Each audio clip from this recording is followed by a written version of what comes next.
खूबसूरत जंगल था जिसमें सारे परिंदे हंसी खुशी और मिलजुल कर रहते थे। इसी जंगल में एक बूढ़ी चिड़िया थी जिसका नाम मीनू मौसी था। सारे इसकी इज्जत करते थे क्योंकि जंगल में सबसे बूढ़ी पक्षी मीनू मौसी ही थी। कोई भी पक्षी अगर घर में कोई सौगात बनाता तो वो मीनू मौसी के लिए लेकर आता। टोनी ने एक दिन केक बनाया था और वो मीनू मौसी के लिए भी लेकर आ जाती है। मीनू मौसी कहती, मैं कितनी खुशकिस्मत हूँ जो मुझे आप जैसे दोस्त मिले और चाहने वाले पक्षी मिले। टोनी कहती, मौसी आप हमारी बुजुर्ग हैं, आपकी इज्जत करना हमारा फर्ज है। जंगल बहुत ही खूबसूरत था। जंगल में हर तरह का फल था। लाड़ो चिड़िया एक दरख्त पर बैठी हवा के मजे ले रही थी। तभी वहाँ पर एक कवि आ जाती है। लाड़ो चिड़िया कहती, कवि तुम कहाँ से आई हो? तो वो कवि कहती, मैं सुंदरवन जंगल से आई हूँ। हमारा जंगल तो आपके जंगल से बहुत खूबसूरत है, तुम्हारा जंगल तो किसी काम का नहीं। तो लाड़ो कहती, फिर तुम यहाँ क्या कर रही हो? जाओ यहाँ से। वो कवि कहती, मैं वैसे ही दूसरे जंगलों में सैर करने के लिए निकली हूँ, क्या तुम मुझसे दोस्ती करोगी? लाड़ो कहती, नहीं मैं दोस्ती नहीं करूँगी, हम अजनबियों से दोस्ती नहीं करते और इस जंगल में कोई भी तुमसे दोस्ती नहीं करेगा, जाओ यहाँ से। तो गोरी वहाँ से चले जाती है। लाड़ो जाकर टोनी को बताती है। टोनी, जंगल में एक कवि आई है और वो कह रही थी मुझसे दोस्ती करोगी? तो मैंने साफ साफ मना कर दिया और कहा जाओ यहाँ से चली जाओ। तो वो चले गई। अब पता नहीं वो किसके पास जाती है। मुझे तो लगता है वो चली गई होगी अपने जंगल में। ऐसे ही उसे बंटू मिल जाता है, फिर वो उसके पास जाती है। बंटू गोरी से कहता है, कवि तुम कहाँ से आई हो और यहाँ क्या कर रही हो? तो इस दफा गोरी इनके जंगल की तारीफ करती है। कहती है, मैं इससे पहले इतना खूबसूरत जंगल कभी नहीं देखा, मैं वैसे ही सैर करने के लिए निकली हूँ। तो बंटू भी वही कहता जो लाड़ो कहती है। कहता, हम अजनबियों से दोस्ती नहीं करते, तुम अपने जंगल जा सकती हो। तो गोरी वहाँ से चले जाती है। फिर वो अकेली एक दरख्त पर बैठ जाती है। कहती है, इस जंगल के तो पक्षी बड़े समझदार हैं, किसी अजनबी पर विश्वास नहीं करते। अब मैं क्या करूँ, मुझे भूख भी बहुत लगी है। गोरी कभी वहाँ से निकलने लगती है तो गोरी की नजर एक घर पर पड़ती है और वो घर मीनू मौसी का था। गोरी कभी दस्तक दिए बगैर उस घर में चले जाती है। मीनू मौसी कहती, अरे कौन हो तुम? मैं पहले तो तुम्हें इस जंगल में कभी नहीं देखा और तुम मेरे घर में क्या कर रही हो?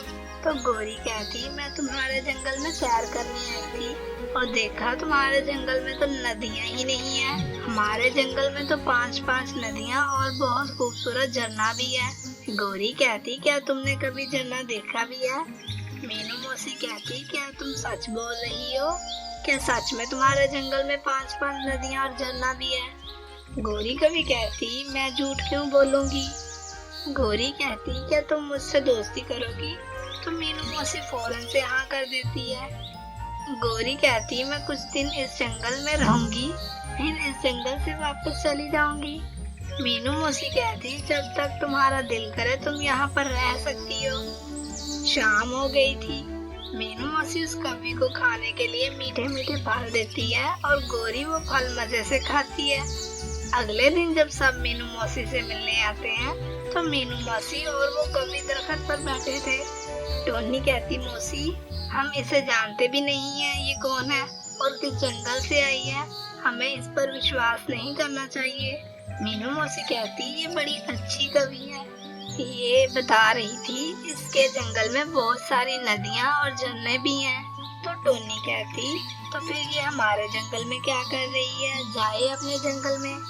कवि कहती, मीनू मौसी अब मेरी अच्छी दोस्त है, मैं इसे अपने जंगल लेकर जाऊंगी सैर के लिए, फिर देखना तुम सब तरसोगे कि हमें भी ले जाओ। टोनी कहती, हम नहीं जाएंगे, हमारा जंगल बहुत खूबसूरत है। टोनी मीनू मौसी से कहती है, मौसी क्या तुम सच में इसके साथ जाओगी?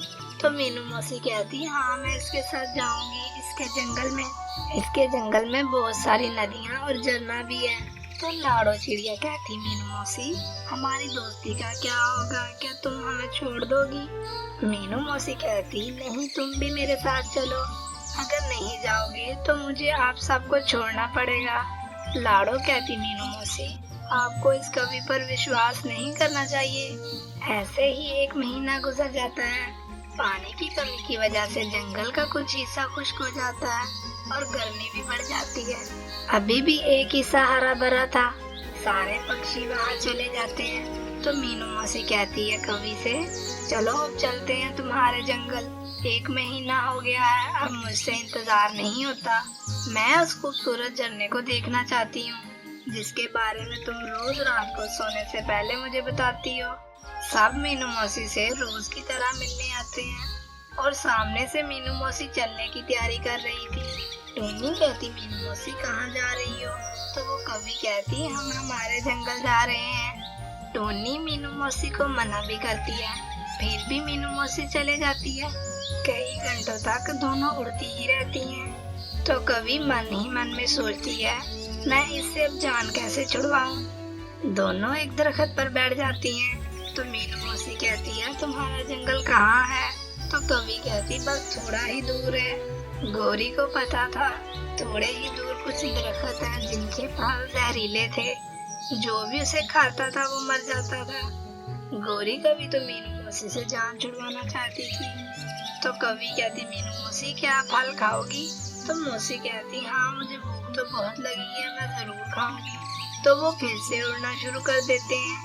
टोनी और लाड़ो बंटू इधर बैठे बातें कर रहे थे कि मीनू मौसी ने उस पर यकीन करके अच्छा नहीं किया हमारे साथ। इधर गौरी कवि मीनू मौसी को उस जहरीले पेड़ के पास ले जाती है। गौरी को पता था इस जहरीले फल का, वो खुद तो खाती नहीं है, मीनू मौसी खा लेती है और खाते सारे ही मीनू मौसी मर जाती है। कवि कहती, अच्छा हुआ जान तो छूटी इससे, कब की कान खा रही थी जंगल कब आएगा, जंगल कब आएगा। तो आ गया जंगल और खुद वहाँ से चले जाती है। तो दोस्तों इस कहानी से हमें सीख मिलती है, कभी भी किसी अनजान पर विश्वास नहीं करना चाहिए। दोस्तों आज की कहानी आपको कैसी लगी? ऐसे ही मजे मजे की कहानियाँ देखने के लिए हमारे चैनल को सब्सक्राइब करें और हमारे वीडियो को लाइक और दोस्तों के साथ शेयर करें।